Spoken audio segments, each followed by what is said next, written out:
Ladies and gentlemen, a very good afternoon and Assalamu alaikum. I stand before you today with great pleasure as we gather here for an enlightening and engaging seminar on SME taxation. On behalf of SMEDA, I extend a warm welcome to all our esteemed guests, participants, and most importantly, the distinguished speakers from various sectors who have joined us here today to give their input, observations and comments on this pioneering report that SMEDA has commissioned for the SME sector. Taxation, without doubt, is an integral aspect of any society and plays a vital role in shaping our economies. It affects individuals, businesses and governments alike, but understanding the complexities and nuisance of taxation is essential for professionals, entrepreneurs and citizens who strive for financial stability and growth. It goes to SMEDA's credit that the national SME policy was approved by the government of Pakistan in December of 21. The policy not only adopted a uniform definition for SMEs, but also recommended a host of regulatory and tax-related reforms. However, challenges related to the taxation regime are complex.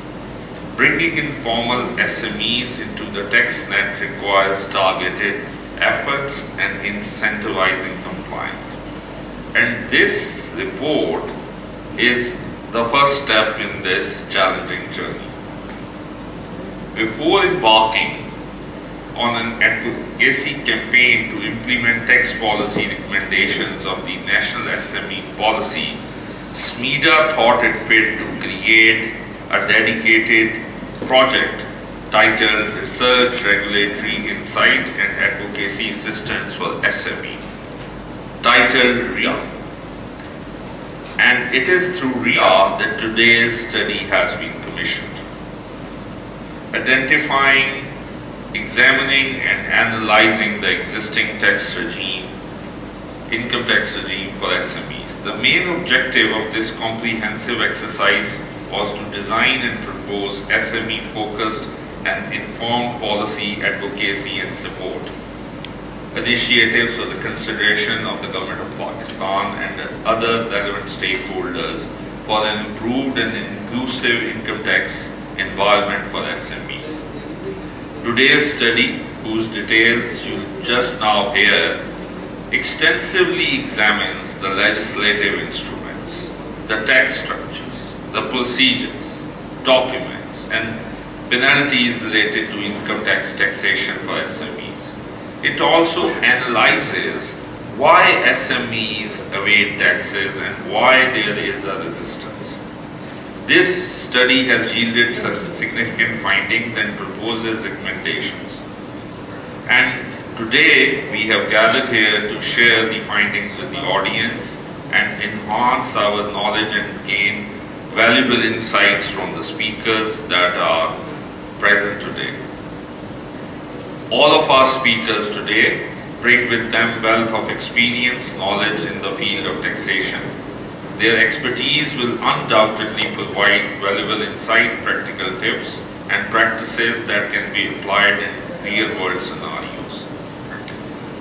I encourage each one of you to participate actively and engage in discussions and make the best of this opportunity in this kind of networking environment that we have attempted to create. I would also take this opportunity to thank Madam Nadia Jahangir and her entire team of RRIA who have put in this efforts to bring about this report, and also our service provider, the consulting firm, and their team members.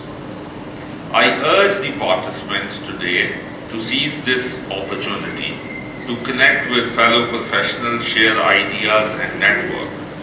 The collective knowledges and experience we gain from such interactions are invaluable, and we hope that with the participants present today, we would be able to create an opportunity through various change management strategies where we make life and the taxation easier for the SMEs in Pakistan. Lastly, I would like to express my sincere thanks to the worthy Minister for sparing time in this pre-budget series of meetings, and to all our guest speakers, Mr. Asim Saeed, the Member Planning Commission, Mr. Waqasul Hassan, CEO Galandas, the President Chamber, and Nizam for joining us today. Once again, I extend a warm welcome to all of you. Thank you very much.